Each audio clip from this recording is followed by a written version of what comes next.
داخل ہو سکتا ہے یا نہیں۔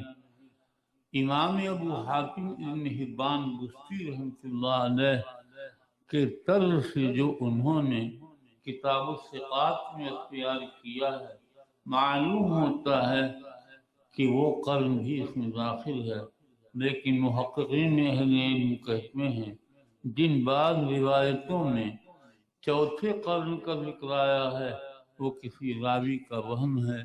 تین ہی قرن ثابت ہے جن کے متعلق تفضیل کی بات حضور صلی اللہ تعالی علیہ وسلم نے فرمائی ہے۔ قرن اول صحابہ جو حضور کا قرن ہے، قرن ثانی تابعین جو بعد کا قرن ہے، قرن ثالث تبع تابعین جو بعد کا قرن ہے۔ یہ تینوں قرون قرون فاضلہ کہلاتے ہیں کیونکہ حضور پاک صلی اللہ علیہ وسلم نے ان کی فضیلت کی تصریح فرمائی ہے۔ یہ ایسا مرتبہ و مقام ہے جو کسی کو مجاہدے سے حاصل نہیں ہو سکتا ہے۔ یہ ذات پاک محمدی صلی اللہ علیہ وسلم کی برکات ہیں جو دنیا میں پھیل رہی ہیں اور دنیا ان کو اپنی آنکھوں سے مشاہدہ کرتی ہے۔ یہی ایک ایسی چیز ہے جو نہ پہلے حاصل ہوئی نہ بعد میں حاصل ہوگی۔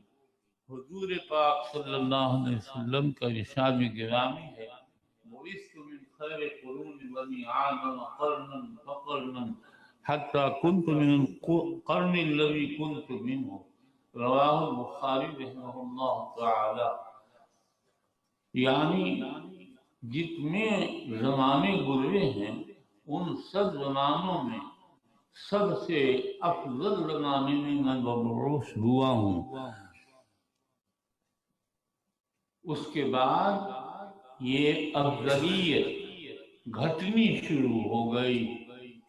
قرن تابعین گھٹا ہوا ہے قرن صحابہ سے، اور قرن تبع تابعین گھٹا ہوا ہے قرن تابعین سے۔ نبی اکرم صلی اللہ علیہ وسلم کا وجود مقدس ایسا تھا کہ اس وقت کے لوگوں کو آپ کے شمامت العنبر روحانیت کی خوشبو سے ایسی حقیقت، ایسی مسلسل دین، ایسی طاقت حاصل ہوتی تھی جو بعد میں کسی کو حاصل نہیں ہو سکتی ہے۔ اس سے ذات محمدی کی افضلیت کا اندازہ لگایا جا سکتا ہے اور ان کے قرب اللہ کا مقام معلوم کیا جا سکتا ہے۔ آپ کا یہ قرب ہی ایک ایسی چیز ہے کہ جو بعد میں کیا کبھی بھی حاصل نہیں ہوا۔ قرآن کریم اعلان فرماتا ہے وَمَا كَانَ اللَّهُ لِيَعْذِبَهُمْ وَأَنْتَ فِيهِمْ۔ اللہ ساری دنیا کو عذاب میں مبتلا کر دے، یہ ہو نہیں سکتا جب تک آپ زندہ ہیں۔ آپ کا وجود باوجود سب کے لیے زمانے امانت ہے، سب کے لیے حفاظت کا ضامن ہے۔ اب یہاں ایک سوال ہوتا ہے، سوال یہ ہے کہ پھر آیا امت کا کیا ہوگا؟ آپ تو چلے گئے، آپ کے بعد جو لوگ آئیں گے ان کی حفاظت کی کیا صورت ہے؟ قرآن کتاب کامل ہے، نبی اکرم صلی اللہ علیہ وسلم آخری نبی ہیں اور دین اکمل لے کر کے آئے ہیں۔ اس لیے اللہ تعالیٰ نے اس چیز کو تشنا نہیں چھوڑا، اس کو بیان سے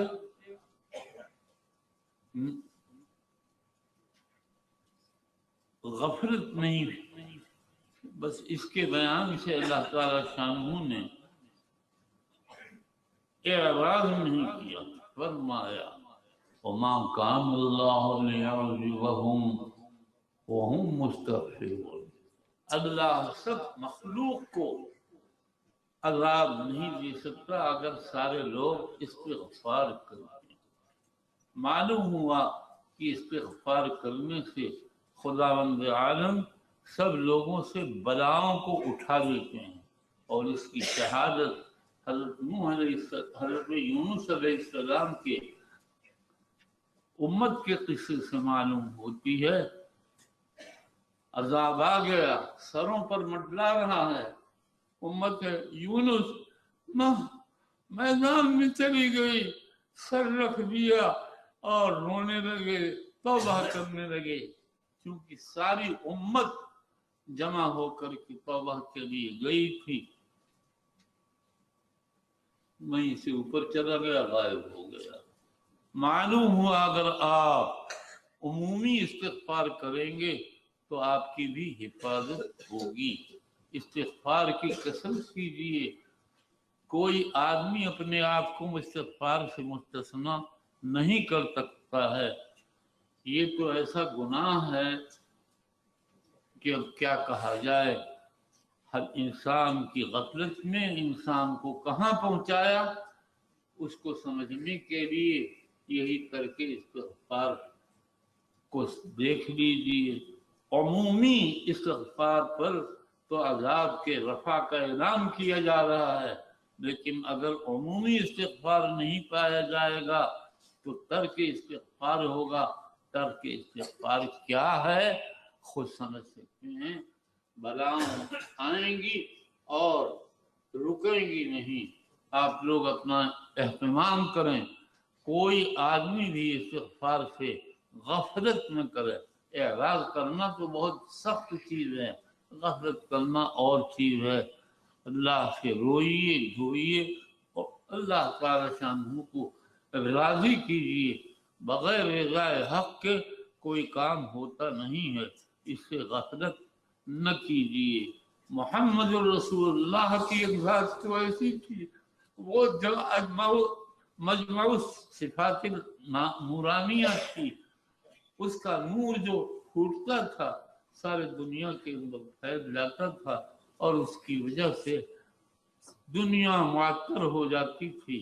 اللہ نے کہہ دیا آپ کے ہوتے عذاب عام نہیں آئے گا، اور آپ کی امت کے لیے ہم انتظام کرتے ہیں۔ اگر سب لوگ استغفار عمومی کریں گے تو عذاب نہیں آئے گا۔ آخر یہ ہر وقت مصیبتیں آتی ہیں، آپس کے اختلافات سے آتی ہیں، معصیت کے اکثار سے آتی ہیں۔ توبہ کر لو، توبہ جو ہے فوراً آ کر کے دیوار کھڑی کرتی ہے اور عذاب کو روک دیتی ہے۔ سیدنا موسیٰ علیہ السلام کے زمانے میں استسقاء کی ضرورت پیش آئی، بنو اسرائیل نے درخواست کی، حضرت ان کو لے کر میدان میں تشریف لے گئے، بارش ہی نہیں اتری۔ حضرت موسیٰ کو بتایا گیا ان لوگوں میں ایک شخص ایسا ہے جس نے بغاوت کر رکھی ہے، اللہ کی مخالفت کرتا ہے، جب تک وہ ہے اس وقت تک بارش نہیں ہوگی۔ ایک مجرم کے جرم نے سب کو بارش سے محروم کر دیا۔ اگر ایک مجرم کا جرم اتنا بڑا نقصان رکھتا ہے تو بہت سے اگر مجرم جمع ہو جائیں تو کتنا بڑا نقصان آئے گا، خود آپ لوگ سوچ لیجئے۔ ابھی یہ بات ہو ہی رہی تھی، بارش جھما جھم شروع ہو گئی۔ اب موسیٰ علیہ السلام نے جناب الہی نے عرض کیا کہ اللہ یہ کیا بات ہے؟ ابھی تو فرمایا گیا تھا وہ مجرم اس مجلس میں ہے، ہم بارش نہیں اتاریں گے، اور اتار دی۔ فرمایا اس نے ہم سے توبہ کر لی، جوڑ لیا، اس لیے ہم نے بارش نازل کر دی۔ معلوم ہوا ایک شخص کا جرم وہ عذاب الہی کا سبب ہوتا ہے، بارش نہیں ہوئی، اور اسی ایک شخص نے توبہ کر لی تو اللہ کا کرم متوجہ ہو گیا، بارش شروع ہو گئی اور لوگ خوش و خرم ہو گئے۔ لوگوں اللہ کے سامنے رو دھو اللہ کے سامنے اپنے جرم کا اقرار کرو، اور جرم کے اقرار کے بعد پھر اللہ کی عنایت تک متوجہ ہوگی۔ حضور اکرم صلی اللہ علیہ وسلم کو حضرت عائشہ رضی اللہ عنہا سے جتنی محبت تھی، احادیث کے پڑھنے والوں کو اس سے غفلت نہیں ہے، ناواقف نہیں ہے۔ جب منافقین نے سیدہ امنا عائشہ رضی اللہ عنہا پر تہمت لگائی تو ایک ہلچل سی باطن میں پیدا ہو گئی، اور کچھ لوگ عائشہ کے خلاف بولنے لگے۔ حضرت مصطح ابن وساسہ انہی لوگوں میں تھے۔ صدیق اکبر ان کی غربت کی وجہ سے ان کی مدد فرماتے تھے، لیکن بیٹی کا مسئلہ تھا، ناخوش ہو گئے۔ فرمایا لا انفق علیہ بنافعۃ ابدا، میں اس پر کبھی نفع والی چیز خرچ نہیں کر سکتا ہوں۔ یہ تو کیا کس نے؟ ابو بکر نے۔ ابو بکر کون ہے؟ یہ حضور کے بعد سب سے افضل ترین انسان ہے۔ واقعی کی روایت میں ہے کہ حضور صلی اللہ علیہ وسلم نے ایک جنگ میں صدیق اکبر سے فرمایا یا ابا بکر ابقی لی نفسی، ابو بکر تو اپنی جان میرے لیے بچا۔ کتنا بڑا ان کا درجہ ہے۔ حضور کہہ رہے ہیں ابقی لی نفسی، نفسک، اپنے لیے، میرے لیے اپنی جان بچاؤ۔ سب کچھ ہے، لیکن انہوں نے کہہ دیا مصطح کو کچھ نہیں دوں گا۔ آسمانی سلطنت کی طرف سے اعلان ہوا وما کان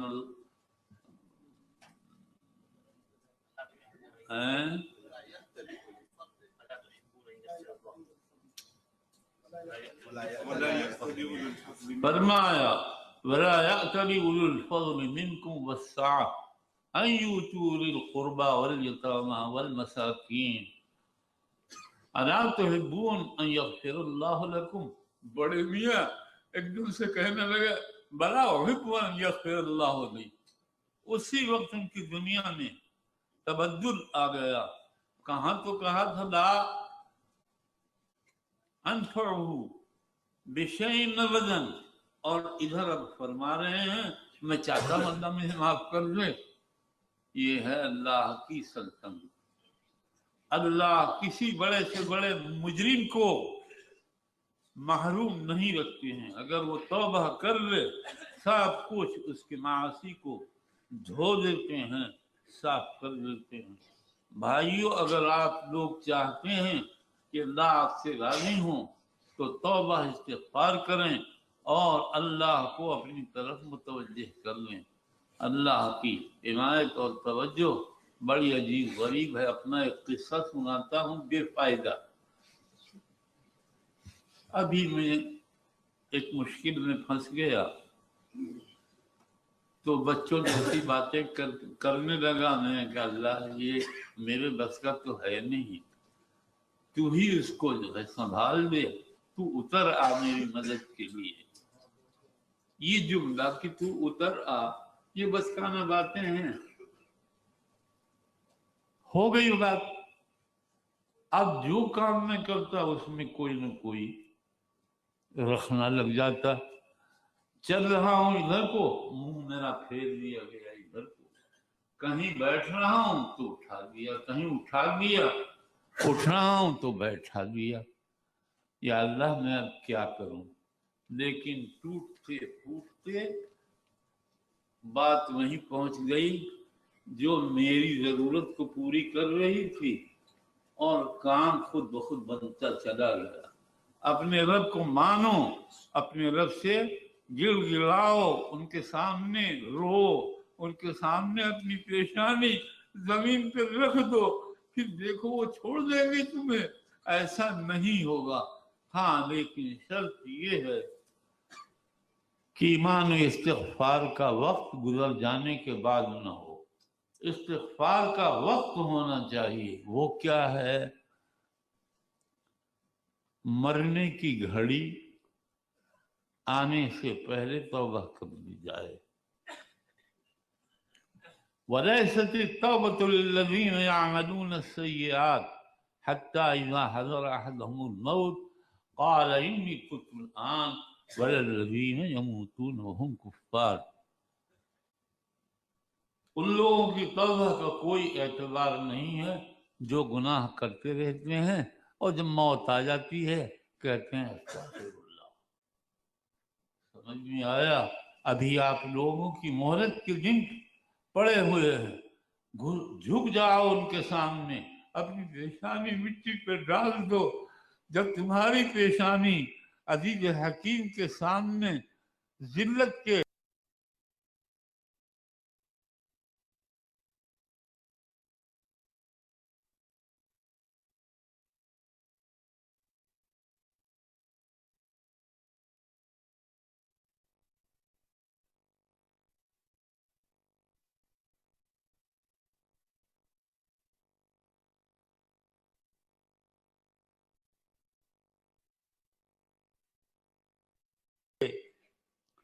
مقام پر پڑ جائے گی تو عزت والا اپنی عزت سے تمہاری ذلت کو تبدیل کر دے گا، تمہاری حفاظت فرمائے گا۔ بہت ضرورت ہے اس غفلت کو ختم کرنے کی، بہت ضرورت ہے اللہ کی طرف جھکنے کی، بہت ضرورت ہے اللہ سبحانہ و تعالیٰ کے راضی کرنے کی۔ سمجھ میں آ رہا ہے؟ سمجھیے میں کوئی واعظ نہیں ہوں۔ اس وقت یہ جو کچھ بیان ہوا میں ابھی یہی کہہ رہا تھا، دعا مانگ رہا تھا، میں نے کہا اللہ ایسی بات کہلوا دے جو مجھے مفید ہو، حاضرین کو مفید ہو، طالبین کو مفید ہو، علماء کو مفید ہو، سب کو برابر فائدہ پہنچے۔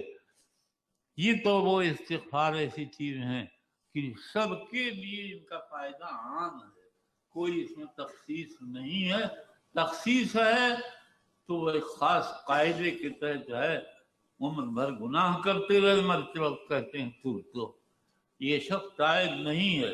تائب کا قاعدہ یہ ہے کہ اگر اس سے گناہ ہو گیا تو جھکتا ہے، اللہ کو راضی کرتا ہے۔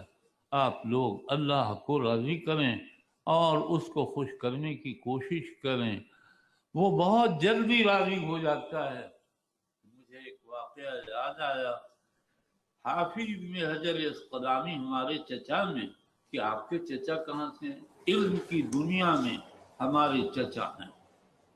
میں نے سند تو صحیح کی ہے، مولانا زکریا حضرت ناظم صاحب، مولانا امیر احمد صاحب، حضرت اقدس مولانا منظور صاحب محدث سہارنپوری سے، لیکن میں نے علم جو حاصل کیا ہے وہ ایک دوسری پارٹی سے کیا ہے۔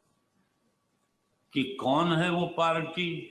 حضرت شیخ الاسلام امام الانام احمد ابن عبد الحلیم ابن تیمیہ الحرانی، نمبر 2 حافظ شمس الدین رہبی، نمبر 3 حافظ ابن کثیر، نمبر 4 حافظ ابن قیم، نمبر 5 حافظ ابن رجب، نمبر 6 حافظ ابن عبد الحادی حنبلی، اور امام علامہ محقق احناف حافظ جمال الدین زیلعی رحمہ اللہ تعالی سے۔ ان کی کتابوں سے میں نے فن حاصل کیا، فن کے قواعد سمجھے، فن کو سمجھا۔ یہ ہے میرے اساتذہ، اور اس میں ٹھڈ کا درجہ بڈھا حافظ ابن حجر ہے۔ جو کتاب میں نے حدیث کی پڑھائی کوئی شرح میں دیکھتا ہی نہیں تھا، بس اپنے حافظ ابن حجر کو جو میرے چچا ہوتے تھے انہی کو امام بنا رکھا تھا، میں انہی سے سب کچھ سیکھتا اور پڑھتا تھا۔ میں سینکڑوں اعتراض حافظ پہ کرتا ہوں، لیکن ان کی امامت، ان کی بزرگی، ان کی برتری میرے بدن کو، جسم کو، روح کو، سب کو ڈھانکے ہوئے ہے۔ اس لیے میں نے حافظ کو اپنا چچا بنا دیا ہے۔ اس پر ایک لطیفے کا جملہ لطیفے کا سناتا ہوں۔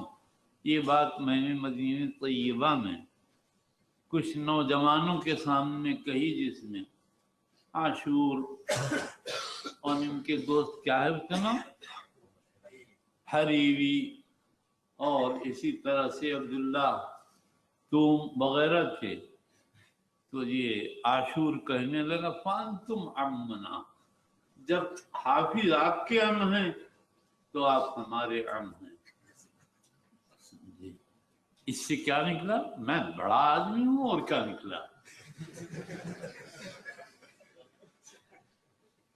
لیکن بچوں کا دل بنایا جاتا ہے، یہ نہیں کہ بس دشمن کی طرح سے ان کے پیچھے پڑ گئے اور ان کی غلطیاں ڈھونڈ ڈھونڈ کر کے بیان کرنے لگے، اس پر الزام دینے لگے۔ یہ طریقہ ہے ہی نہیں۔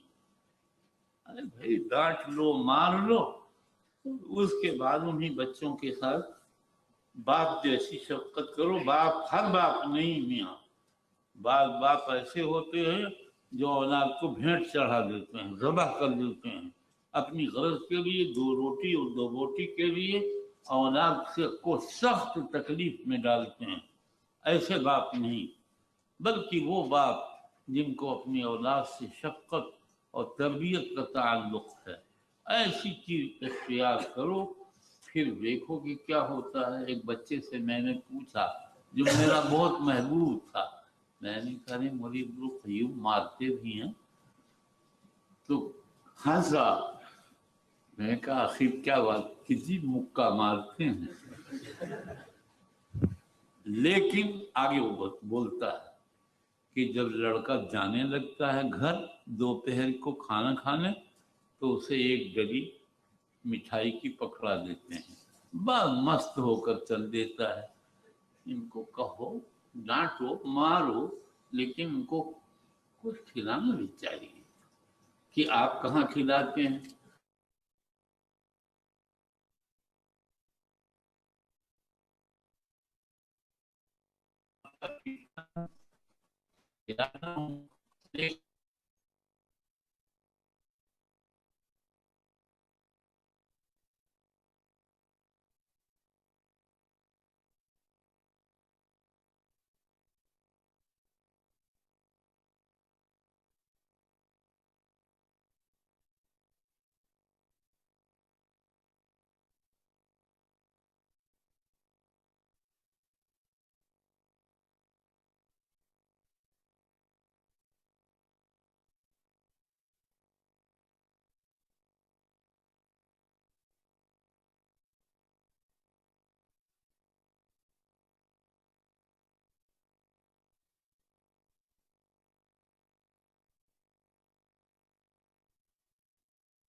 ایک سیکنڈ میں سب ختم، کہ بس چلے آئے اور کیا کرتا ہے۔ بچے بس اللہ سبحانہ و تعالی سب کے مربی ہیں۔ وما من دابۃ فی الارض الا علی اللہ رزقها۔ جو بھی زمین پر چلتا ہے اللہ کی ذمہ داری ہے. وہ اتنا بڑا بادشاہ وہ کہہ رہا ہے اللہ پر اس کی روزی ہے. اسی لیے ہر شخص کو دیتے ہیں، چاہے وہ نماز پڑھتا ہو یا نہ پڑھتا ہو، چاہے وہ برائی کرتا ہو یا نہ کرتا ہو، لیکن یاد رکھو یہ مہلت ہے. ابھی تو وہ نہیں پکڑتے ہیں، اور جب پکڑ کا وقت آئے گا تو پھر چھوڑیں گے بھی نہیں. حدیث میں ہے ان اللہ تعالی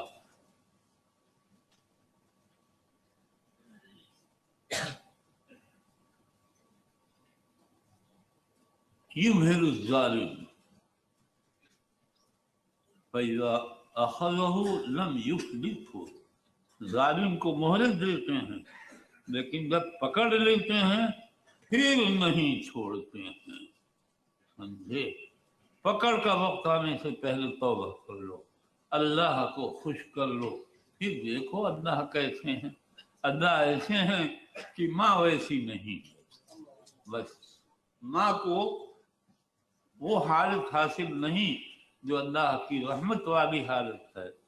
وہ عجیب غریب حالت ہے. اپنے اللہ کو خوش کرو، راضی کرو، ان کی طرف توجہ کرو، ان کی اطاعت کرو، ان کے احکام کو جاری کرو. یہی تمہارے لیے محفوظ رہنے کا راستہ ہے، اور کوئی ایسا عام محفوظ راستہ نہیں ہے. اللہ میاں کی رضا صاف کام بہترین.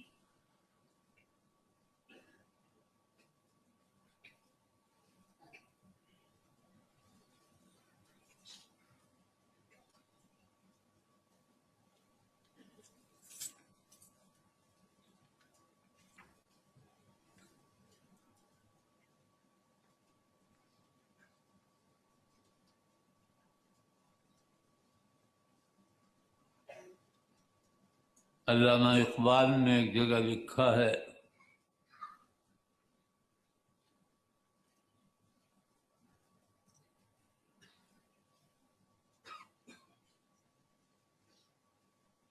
کیا ہے وہ،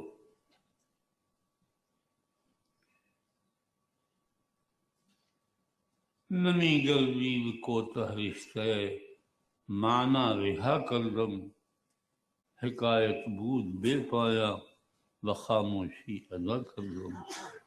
معنی کا تو ایک سلسلہ تھا، ختم ہونے کا نام نہیں آتا تھا، لیکن خاموشی کے ساتھ سارا سلسلہ میں نے پورا کر لیا. اور آپ لوگ بھی خاموشی کے ساتھ اللہ کی رضا کا سلسلہ مسلسل کرنے. اللہ ایسے ہیں کہ جب اطاعت ان کی جاتی ہے تو رحمت ان کی متوجہ ہو جاتی ہے. بہت ڈرنے کی بات ہے.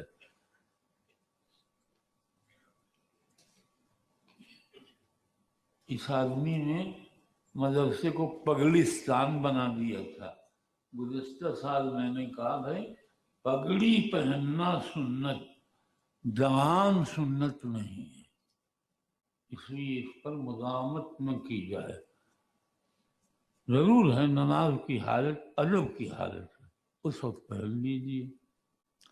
میں مسجد حرام میں بیٹھا ہوا تھا، ایک مصری جوان آیا جس کے داڑھی میں ایک بال سفید تھے. اس نے ٹوپی اتار کے نیچے رکھ لی اور میرے پاس ہی نماز پڑھنے لگا. نماز پڑھ کے اس نے جب سلام پھیرا، میں نے کہا بھائی ٹوپی کیوں اتار دی؟ وہ بول ہی نہیں رہا. میں نے پوچھا کہ یہ ٹوپی کس لیے تو نے خریدی؟ زینت کے لیے نا. اس نے اقرار کیا. میں نے کہا بتاؤ، جب تم اپنی زینت کا اہتمام کرتے ہو غیر صلاۃ کے وقت میں، تو اللہ سبحانہ کی عبادت کے وقت میں کیوں نہیں جو ہے اس کا اہتمام کرتے ہو؟ وہ بچہ سمجھ گیا، کوئی شافعی مسلک بچہ تھا، فوراً سمجھ گیا کہ میں کیا کہہ رہا ہوں. میں کہا بھائی یہ ادب کا عمل ہے، اور مسجد ادب کے اعمال کا مرکز ہے، اس لیے تم یہاں ادب کے ساتھ نماز پڑھو. ویسے ٹوپی پہن کے نماز پڑھنا ضروری نہیں ہے. نہ ہو ٹوپی یا اور کوئی عارض پیش آ جائے آپ بلا ٹوپی کے نماز پڑھ سکتے ہیں. بہرحال اللہ کو راضی کرو. اور بات پوری ہو گئی. اب میں چند باتیں درس کے متعلق کہوں گا، اور میں اب اتنا طاقتور نہیں ہوں کہ کلام کا تسلسل جاری کر سکوں، اس لیے مختصر باتیں کہوں گا. میں نے جو حدیث شریف ابتدا میں پڑھی اس کا نام حدیث المسلسل بالاولیت ہے، اور یہ تسلسل سفیان بن عیینہ تک چلتا ہے. ابھی میرے نفس نے ایک اپنی خوشی کا راستہ ایجاد کیا، سوچا تھا کہہ دوں، پھر میرا نفس اندر سے بولنے لگا کہ نہیں. تو یہ سب باتیں تو میں کہتا نہیں ہوں، میں بچوں بس یہ چاہتا ہوں کہ نفس کے نفسانی مطالبات کو تو پورا نہ کرو، لیکن نفس کا اگر رحمانی مطالبہ ہو تو اس کو ضرور پورا کرو. نفسانی مطالبات کیا ہیں؟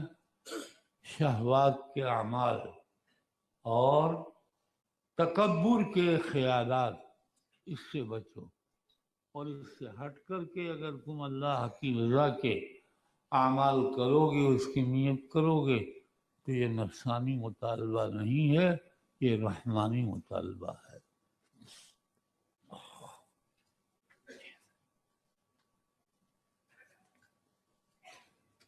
تم گجراتی بہت ہی گڑبڑ ہو.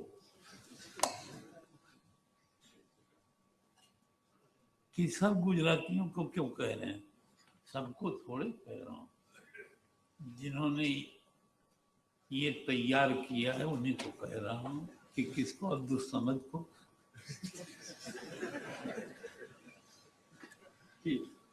کسی کو چھوڑتے نہیں.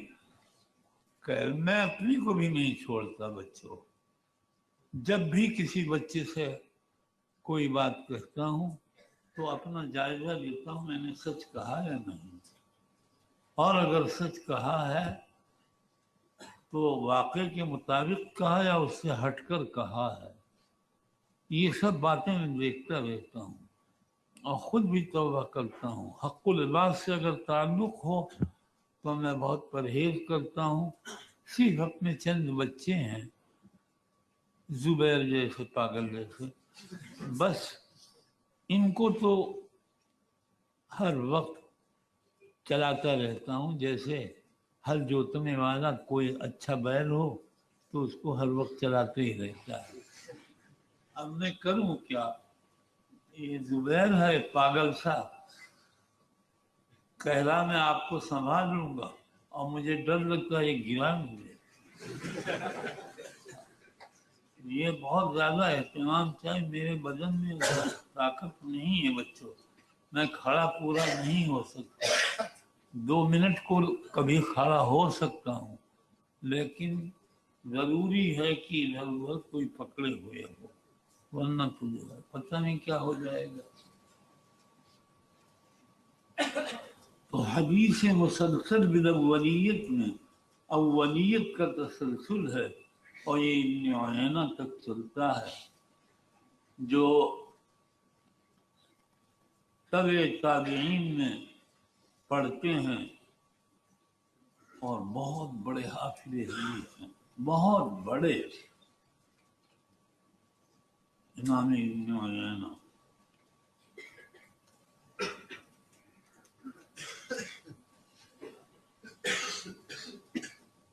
اور بچوں یہ 1 منٹ کے کہنے کی باتیں نہیں ہیں، یہ دنیا ہی عجیب غریب ہے. ستاروں کے آگے جہاں اور بھی ہے، ابھی عشق میں امتحان اور بھی ہے. جو اللہ کے دین سے عشق کرے گا وہ تو ہر وقت کسی نہ کسی کام میں